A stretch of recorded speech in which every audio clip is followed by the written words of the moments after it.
And very warm welcome. Veranda IAS के Hindi YouTube channel पर आपका स्वागत है। सी सेट के एक नए टॉपिक के साथ आज हम इस लेक्चर की शुरुआत करेंगे, जिसमें हम डिस्कस करेंगे परसेंटेज। वेरी इंपॉर्टेंट टॉपिक है सी सेट के पेपर के लिए। इनफैक्ट हमारी डेली लाइफ में भी परसेंटेज का बहुत बड़ा यूज होता है। आइए इसको समझते हैं, इसके क्वेश्चंस एग्जाम में कैसे आते हैं, इनमें कौन कौन से कॉन्सेप्ट्स हैं जो हमें डिस्कस करने हैं।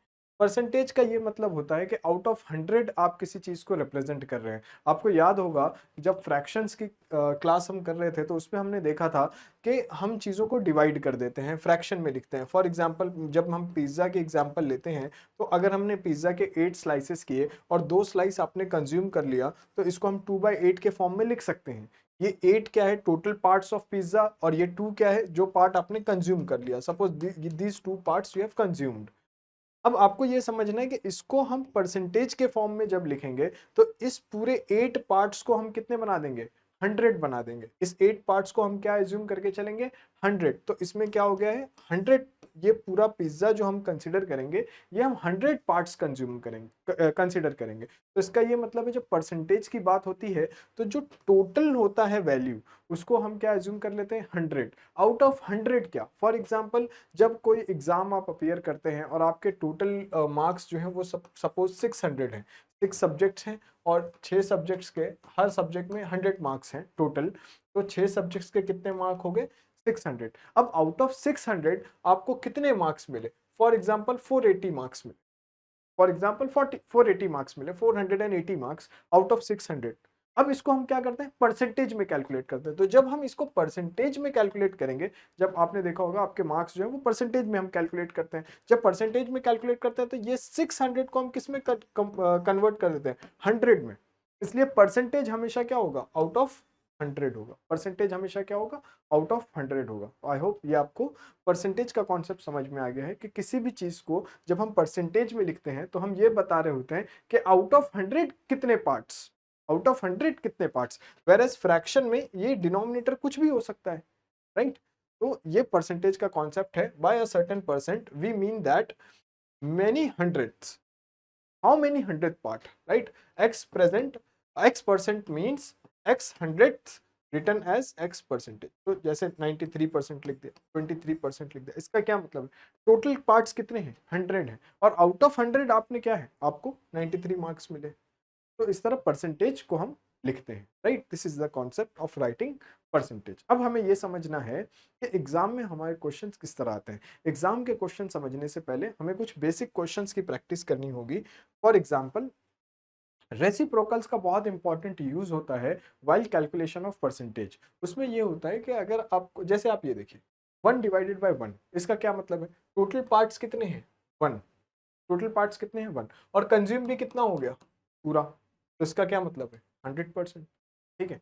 अब दूसरा देखिए आप, 1/2, ये 2 पार्ट थे, एक पार्ट पूरा कंज्यूम हो गया। तो इसको आप क्या लिख सकते हैं, 1/2, ये कितना हो गया, 50%। ये कितना हो गया, 50%।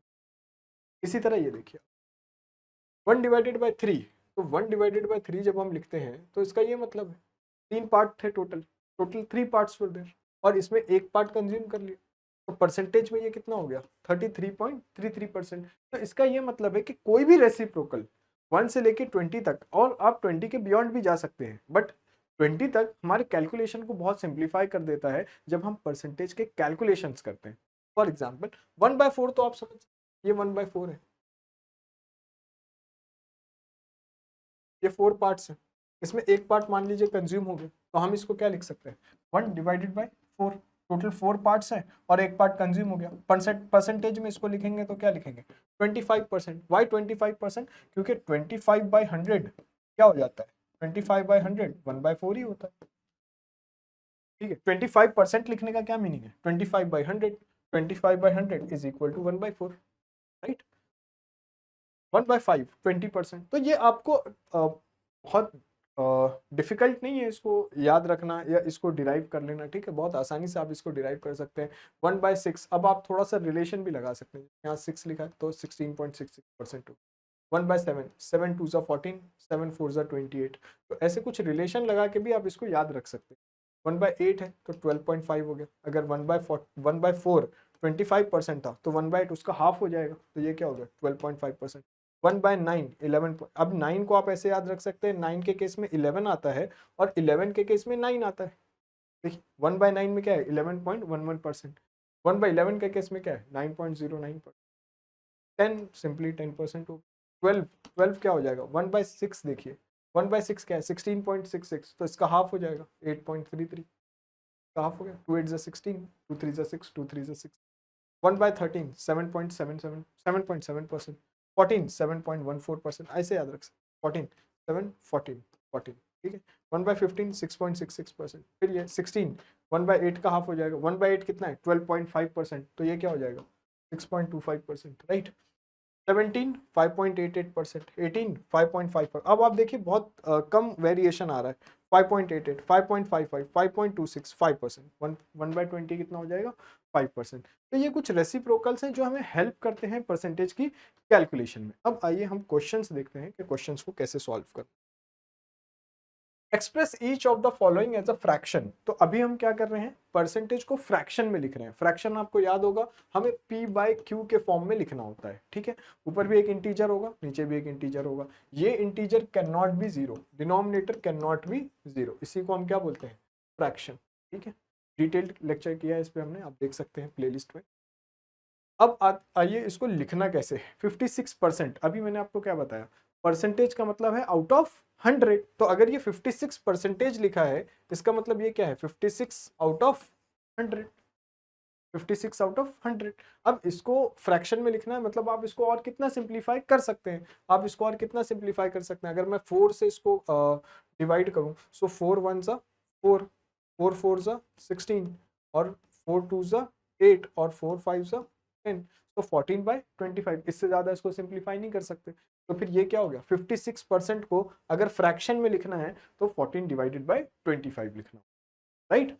इसी तरह अगर 4% लिखा हुआ है, 4% मीनिंग क्या, 4% मीनिंग 4/100, 4/100। अब इसको क्या है सिंपलेस्ट p/q के फॉर्म में लिखना है, तो देखिए कितना डिवाइड हो सकता है, 4 1 ज़ा 4, 4 2 ज़ा 8, एंड 4 5 ज़ा 20, ठीक है। तो 1/25, तो 4% को आप फ्रैक्शन में लिखना चाहें तो क्या लिख सकते हैं 1/25। 0.6%, अब थोड़ा सा ध्यान दीजिए 0.6% का क्या मीनिंग है 0.6/100, ठीक है। 0.6/100 का ये मीनिंग है अगर मुझे ये डेसिमल को हटाना है तो मुझे डिनोमिनेटर में एक और जीरो बढ़ाना पड़ेगा, तो मैं क्या लिख सकता हूँ 6/1000,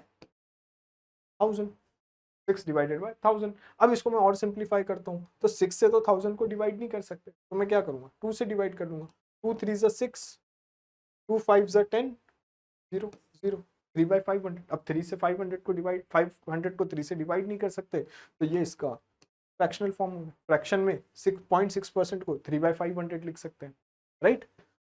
अब 3/500 लिखने का क्या मीनिंग है, 3/500 लिखने का ये मीनिंग है कि आउट ऑफ 100 अगर मैं इसको लिखूं तो ये 0.6 आता है। अभी देखिए कैसे, मैं आपको अगर ये इसी एग्जांपल में एक्सप्लेन करना चाहूँ तो ये देखिए, इसको मैं 2 से मल्टीप्लाई करता हूँ, न्यूमरेटर डिनोमिनेटर दोनों को, ठीक है। 2 से मल्टीप्लाई करने से कोई चेंज नहीं होगा, तो ये क्या हो जाएगा 2 3 ज़ा 6, और ये क्या हो जाएगा 1000, 6/1000 यानी कि क्या 0.6/100, 0.6/100, 0.6/100 यानी कि क्या 0.6%, 0.6/100 यानी कि क्या 0.6%। तो ये क्या है बस इसका रिप्रेजेंटेशन है इन टर्म्स ऑफ फ्रैक्शन। 0.6% को आप 3/500 भी लिख सकते हैं, राइट। अब ये देखिए 0.08%, यहाँ पर क्या होगा 0.08 है, तो पहले तो ये समझ में आ रहा है कि परसेंटेज है यानी कि 0.08/100 है।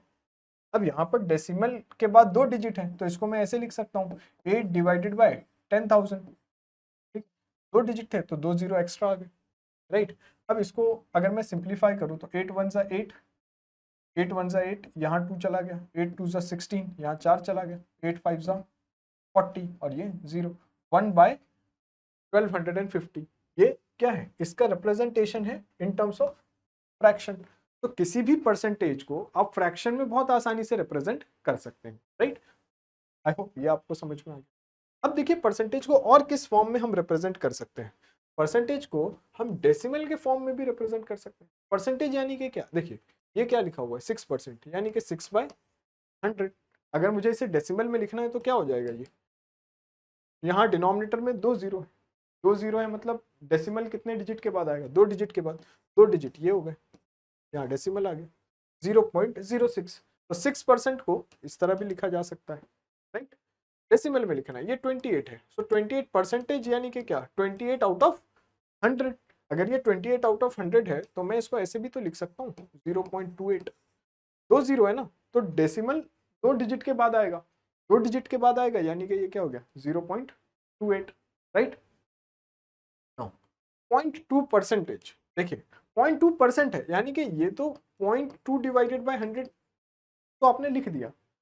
अब क्या करना है आपको, क्योंकि एक डिजिट के बाद डेसिमल है तो आप इसको ऐसे लिख सकते हैं 2 डिवाइडेड बाय 1000। 2 डिवाइडेड बाय 1000 लिखने का क्या मतलब है, यहाँ डिनोमिनेटर में 3 जीरो है, इसका मतलब है डेसिमल 3 डिजिट के बाद आएगा। 3 डिजिट यानी कि क्या, 1 2 3।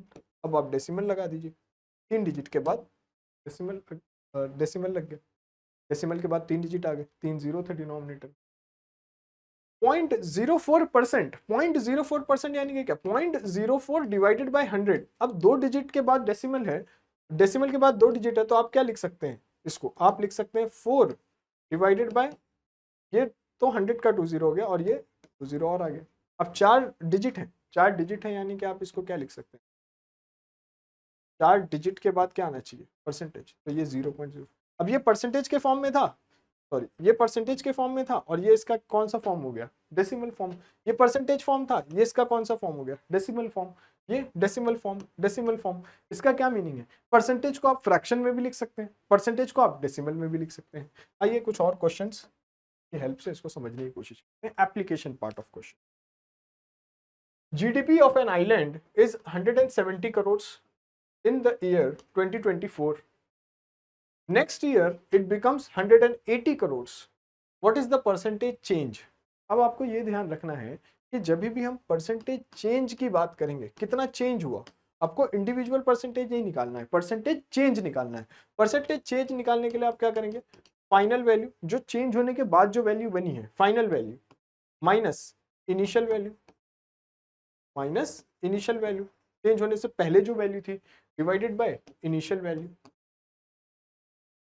किसी भी चेंज को हम इसी तरह कैलकुलेट करते हैं, final value minus initial value divided by initial value. ये चेंज को कैलकुलेट करने का फॉर्मूला है। जब हम बोलते हैं परसेंटेज चेंज, तो हम इसको क्या कर देते हैं, 100 से मल्टीप्लाई कर देते हैं, राइट। अब ये देखिए क्या है, फाइनल क्या है, final 180 crore, 180 crore minus 170 crore divided by 170 crore into 100। 180 minus 170, 10 crore divided by 170 crore. तो करोड़ करोड़ तो कैंसिल हो गया न्यूमरेटर और डिनोमिनेटर में, इसको क्या कर देंगे 100 से मल्टीप्लाई कर देंगे। अभी आपको मैंने बताया रेसिप्रोकल्स कैसे हेल्प करते हैं, 10 बाय 170 यानी कि 1/17। अभी मैं रेसिप्रोकल से इसको सॉल्व कर रहा हूँ, इसलिए मैं ये 100 को कंसीडर नहीं कर रहा, 100 को कंसीडर नहीं कर रहा, मतलब 1/17 को अगर मैं परसेंटेज में लिखूं तो ये क्या लिख सकता हूँ, 5.88% लिख सकता हूँ कि नहीं, 5.88%। अभी देखा हमने, ये देखिए 1/17 इज इक्वल टू 5.88%।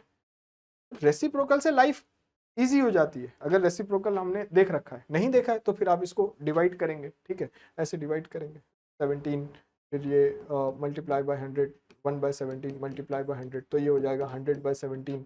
फिर आप इसको करेंगे 17 5 है ना, ऐसे करके निकालिए। तो ये भी कर सकते हैं, अगर रेसिप्रोकल पता है तो लाइफ बिकम्स इजी, राइट। ये हो गया एक क्वेश्चन जो हमने सॉल्व किया है परसेंटेज चेंज का। आइए एक और क्वेश्चन देखते हैं कैसे इसको सॉल्व कर सकते हैं। If a student scores 96% out of 500 marks, अब देखिए 500 मार्क्स क्या है टोटल, लेकिन आपको क्या दिया हुआ है, उसने कितना परसेंटेज स्कोर किया है। परसेंटेज स्कोर किया है मतलब क्या, 96%। 96% मतलब 90 100 आउट ऑफ 100 96 मिला, तो फिर 500 में से कितना मिला, आ रहा है समझ, क्या कैलकुलेट कर रहे हैं हम कि अगर आपको ये दिया गया 96% मार्क्स मिले, मतलब आउट ऑफ 100 इतने मिले, ये परसेंटेज हो गया, आउट ऑफ 100 96, लेकिन टोटल मार्क्स कितने थे 500। तो आपको क्या कैलकुलेट करना है, आउट ऑफ 500 उसको कितने मार्क्स मिले, वो आप कैसे कैलकुलेट करेंगे, ऐसे सिंपल, में कैलकुलेशन में कुछ है नहीं, आप क्या करेंगे इसको, 2 0 2 0 कैंसिल हो गया, ये क्या करेंगे 5 6 30, 5 9 45, 45 प्लस 3 48, 480 मार्क्स। तो 480 marks out of 500 is what 96%। मान लीजिए आपको वाइस वर्सा सॉल्व करना है, आपको दिया हुआ है 500 में से 480 मार्क्स मिले, 480 मार्क्स मिले, तो 100 में से कितने मार्क्स मिले, 100 में से कितने मार्क्स मिले, ये 0 0 चला गया, 5 से आप इसको डिवाइड करेंगे, 5 9 45, 3 5 6 30, 96%, राइट। तो ऐसे परसेंटेज निकालते हैं, अगर परसेंटेज दिया हुआ है तो वैल्यू निकालते हैं, ये मेथड हो गया।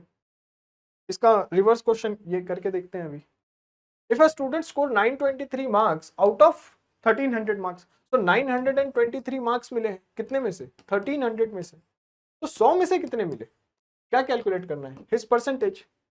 तो 100 में से कितने मिले, जब हम बोल रहे हैं परसेंटेज तो मतलब आउट ऑफ 100 हमें कितने मार्क्स मिले, देखिए 0 0 कैंसिल हो गया, 13 से डिवाइड करना है, 13 7 91, राइट, 13 7 91, 92 का 1 बच गया, 13 1 13, कितने परसेंटेज मार्क्स मिले, 71% मार्क्स मिले। इस तरह से इन क्वेश्चन को सॉल्व किया जा सकता है, राइट। अब आइए कुछ थोड़े से इस तरह के क्वेश्चन सॉल्व करते हैं जो परसेंटेज और नंबर्स को मिक्स करके पूछे जाते हैं। आपको इसकी वैल्यू फाइंड करना है इस एक्सप्रेशन की, ठीक है। दिया क्या है आपको, 70% ऑफ 320। परसेंटेज का मीनिंग आप समझते हैं, कुछ नहीं करना है, जो आप समझ में अब तक जिस चीज को आपने समझा है कि परसेंटेज मतलब आउट ऑफ 100, बस उसी को लिख देना है। 70% आउट ऑफ 320, मतलब आप इसको क्या लिख सकते हैं, 70% means out of 100 it is 70, और ये कितने में से है, ऑफ 320, 320 लिख दिया। प्लस अब क्या बोल रहा है, 45% ऑफ 240, 45% यानी कि क्या, 45 आउट ऑफ 100 इंटू 240, आ रहे समझ। अब इसको क्या करना है, इवेल्युएट करना है, बहुत आसान है, ये जीरो ये जीरो ये जीरो ये जीरो कैंसिल, 0 0 कैंसिल हो गया सारा, ये जीरो कैंसिल हो गया, ठीक है। और इसको आप कैसे सिंप्लीफाई कर सकते हैं, 5 2 10, 5 9 45, फिर ये 2 से कैंसिल हो जाएगा, 2 1 2, 2 2 4, खत्म हो गया, कुछ बचा ही नहीं अब इसमें। 7 2 14, 7 3 21, 22, 224, प्लस यहाँ देखिए क्या बच रहा है, 12 9 108, ठीक है। दोनों को ऐड कर दीजिए, आपका आंसर आ गया, 4 8 12, 2 + 1 3, 2 + 1 3, 332, 332 is your answer. I hope समझ में आ रहा है। परसेंटेज दिया है तो आउट ऑफ 100 हो गया, जो 320 दिया है वो उसका मल्टीप्लीकेशन है, मल्टीप्लाई बाय 320। इस तरह से आप इसको इवेल्युएट कर सकते हैं। अब आपको मैं इसका एक ऐसा क्वेश्चन सॉल्व करवाता हूँ जिसमें कोई नंबर नहीं है, जिसमें कोई डिजिट नहीं, ये नंबर नहीं है, 70 320 ये नहीं है। ये देखिए ये question, a percentage of b plus b percentage of a is equal to 10% of a plus b। अब यहाँ आपको ये समझना है एक प्रॉपर्टी, प्रॉपर्टी क्या है परसेंटेज की, a percentage of b is equal to b percentage of a। ऐसे कैसे प्रॉपर्टी है, मैं कैसे मान लूं, तो आइए अभी इसको हम सॉल्व करके देखते हैं कि कैसे। a परसेंटेज ऑफ b को आप क्या लिख सकते हैं, a परसेंटेज है ना, यानी कि क्या, out of 100 it is a, तो मैं ऐसे लिख सकता हूँ ना, a/100, a percentage of, a percentage को तो मैं ऐसे लिख सकता हूँ a%, ऐसे लिख सकता हूँ ना, a/100 इंटू b। और यहाँ क्या है, b% यानी कि क्या, b/100 इंटू a, दोनों सेम है या नहीं, ab/100 it is also ab/100। तो समझ में क्या आया, समझ में ये आया कि a परसेंटेज ऑफ b अगर लिखा हुआ है तो that is also equal to b percentage of a, right. So both are same, आप ऐसे लिखिए या ऐसे लिखिए, राइट। ये एक प्रॉपर्टी हो गई। अभी मैंने आपको बता भी दिया कि क्यों सेम है ना, क्योंकि दोनों का रिजल्ट सेम है। अब इस क्वेश्चन को हम इस रिजल्ट से सॉल्व करने की कोशिश करें।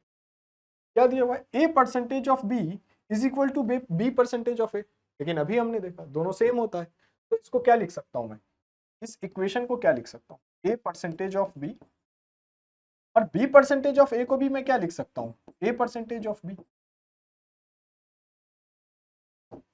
बताइए सही है या नहीं। फिर इसके बाद क्या करेंगे, 10% ऑफ a प्लस बी, यानी कि 10/100 a प्लस बी। 10% यानी कि क्या, 10/100। ये जीरो कैंसिल हो गया।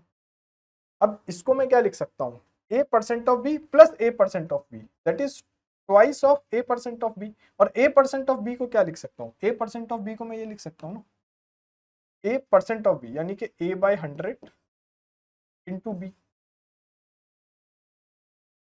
आ रहा है समझ, क्या लिखा है, a% of b plus a% of b, यानी कि ट्वाइस a% ऑफ b। टू यहां लिख दिया, a% ऑफ b को क्या लिख सकता हूँ, a divided by 100 into b।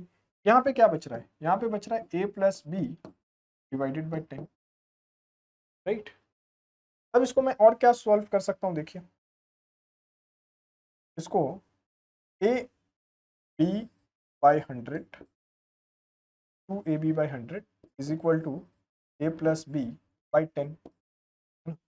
ये जीरो यहाँ से कैंसिल कर सकता हूँ, ये जीरो यहाँ से कैंसिल किया तो मुझे मिला क्या, a plus b divided by A B, a plus B divided by A B is equal to 2, A plus B divided by A B is equal to 2।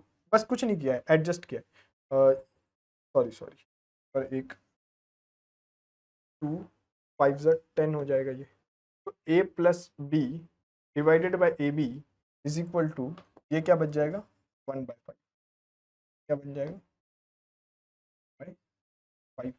a plus B यहाँ पर है divided by A B, ये A B यहाँ चला गया और ये यहाँ पर 1/5। अभी मैं इसको ऐसे ही रखता हूँ, ठीक है। अब ये देखिए कि मुझे पूछा क्या है, calculate the sum of reciprocals of A and B. Reciprocals of A and B मुझे फाइंड करना है। Reciprocals of A and B यानी कि क्या, 1/a प्लस 1/b, यही होता है reciprocals of A and B. इसको मैं ऐसे लिख सकता हूँ ना, a plus B divided by A B,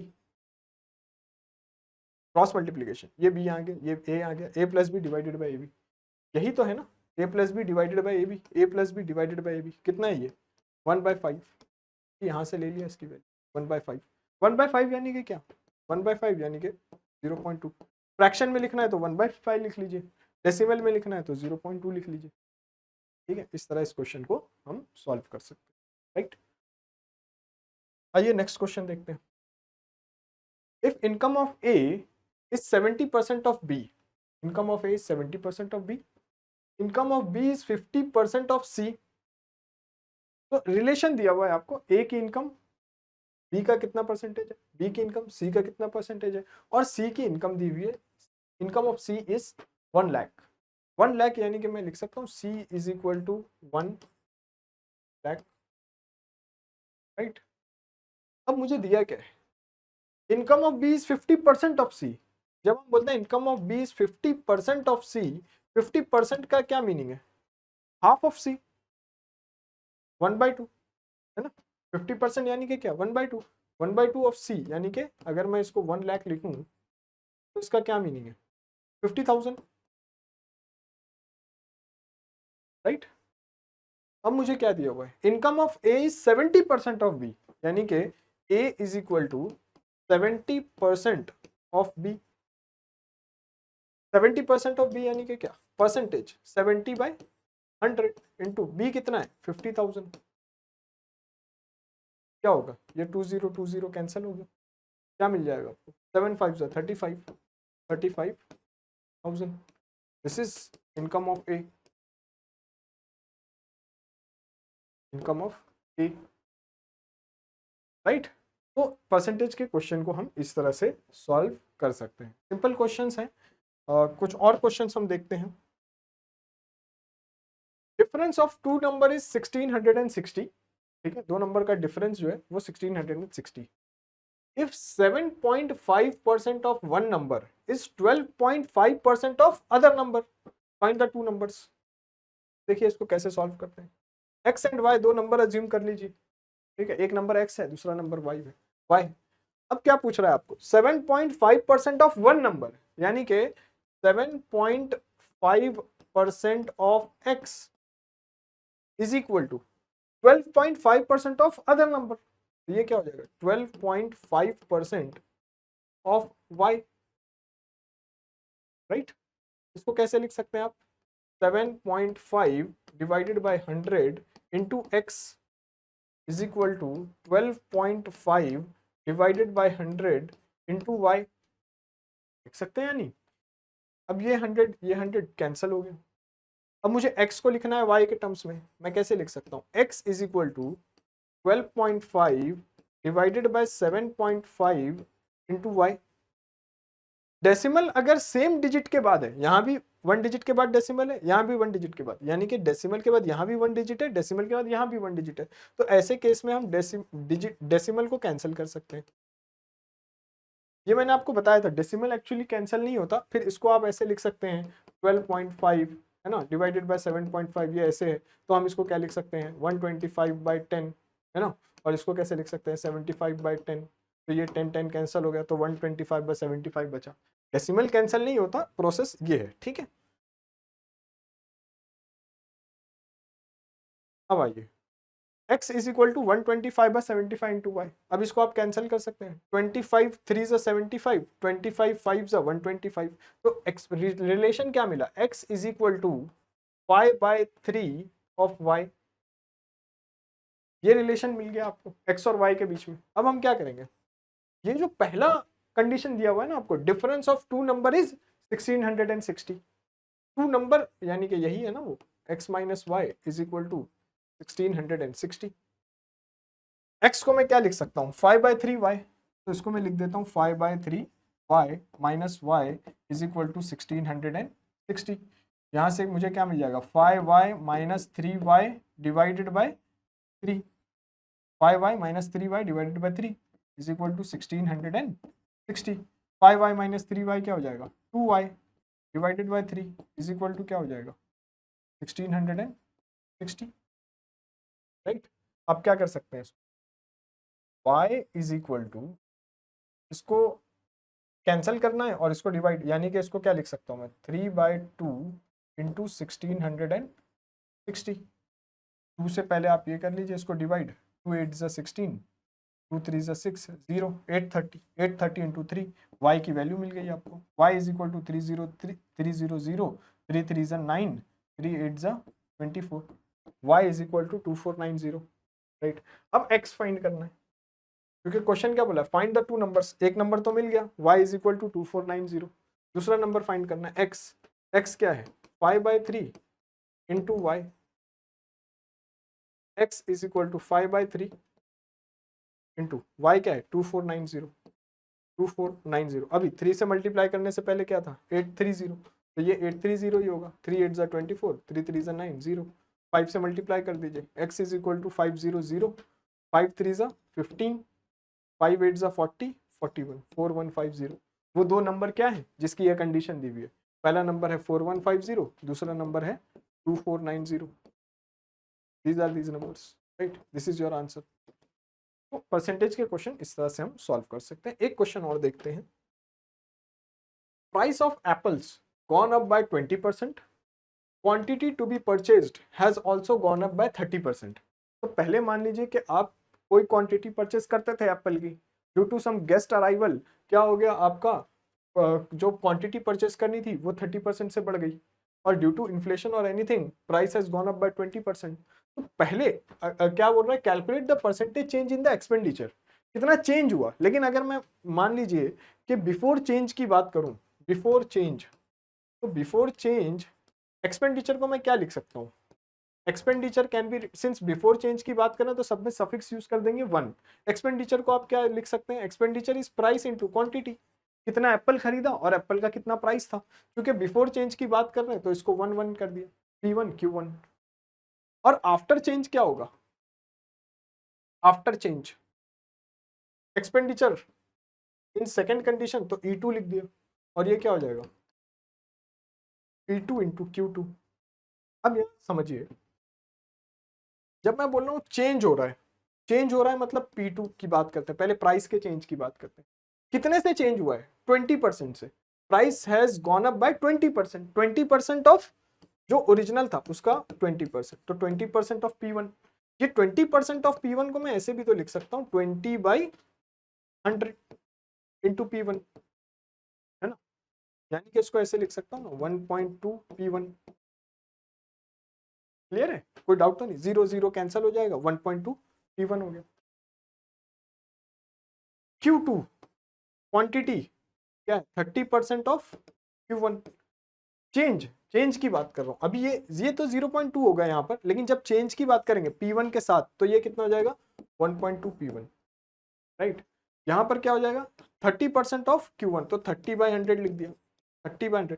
ये क्यों, क्योंकि P1 प्लस 0.2 P1, जो P2 है आपका क्वांटिटी, वो P2 क्वांटिटी क्या है, P2 क्वांटिटी है पहले जितना खरीदते थे उतना तो खरीद ही रहे हैं, उसके साथ 20% एक्स्ट्रा खरीदना है, तो 1 प्लस 0.2 1.2 P1। इसी तरह क्वांटिटी में देखिए, ये तो प्राइस था सॉरी, क्वांटिटी में देखिए 30% is equal to 30/100 into Q1। 30/100 into Q1 का क्या मीनिंग है 0.3 Q1, लेकिन पहले जितनी क्वांटिटी खरीदते थे वो भी खरीदनी है, और ये जो क्वांटिटी बढ़ गई है वो भी खरीदनी है, मतलब ये कितना हो गया 1.3 Q1। Q2 is equal to 1.3 Q1 और P2 is equal to 1.2 P1।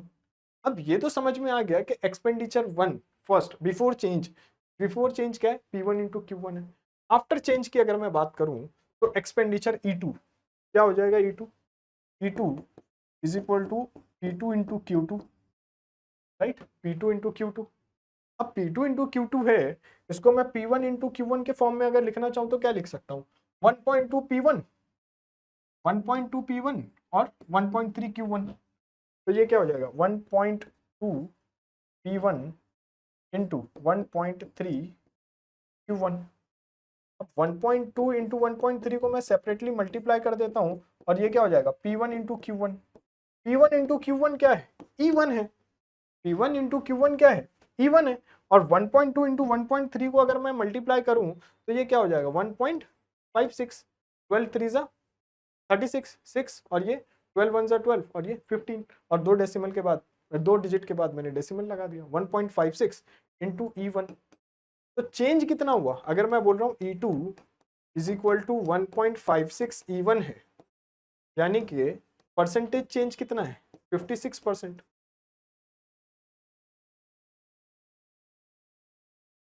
अब ये तो बहुत कन्वेंशनल मेथड हो गया जिससे हमने इसको सॉल्व किया है। इसका बहुत सिंपल मेथड होता है, अगर दो बार परसेंटेज चेंज हो रहा है जिसको हम बोलते हैं सक्सेसिव परसेंटेज चेंज, तो इसका फॉर्मूला होता है a plus B plus A B divided by 100। यहाँ देखिए, a आप मान लीजिए प्राइस है, b आप मान लीजिए क्वांटिटी है, तो ये क्या हो जाएगा 20 plus 30 plus 20 into 30 by 100, right. 20 plus 30 क्या हो जाएगा 50, और ये कितना हो जाएगा 20, ये 0 0 20, और ये सब कैंसिल हो गया, ये 2 प्लस 2 इंटू 3 क्या बचेगा 6, ये क्या आ गया 56। तो ये तो कन्वेंशनल मेथड है। अगर एग्जाम में आपको ये सब कुछ नहीं याद है, ऐसा फॉर्मूला होता है, सक्सेसिव परसेंटेज है, ऐसे ये फॉर्मूला अगर नहीं याद है, तो भी ये कन्वेंशनल मेथड है जो आप कभी नहीं भूल सकते, क्योंकि कन्वेंशनली आपको पता है कि एक्सपेंडिचर क्या होगा प्राइस इनटू क्वांटिटी, तो ये तो आप कभी नहीं भूल सकते। अगर ये एग्जाम में स्ट्राइक कर जाता है तो ये 2 मिनट में हो जाएगा, 2 मिनट क्या, ये 1 मिनट में भी नहीं होगा, 1 मिनट भी नहीं लगेगा। और फिर अगर इस तरह से करते हैं तो हो सकता है 1 मिनट से कुछ ज्यादा समय लग जाए, राइट। तो दिस इज अबाउट परसेंटेज। हम मिलते हैं नेक्स्ट क्लास में एक नए टॉपिक के साथ। Thank you very much, take care, bye bye. Veranda IAS, where your dream becomes reality.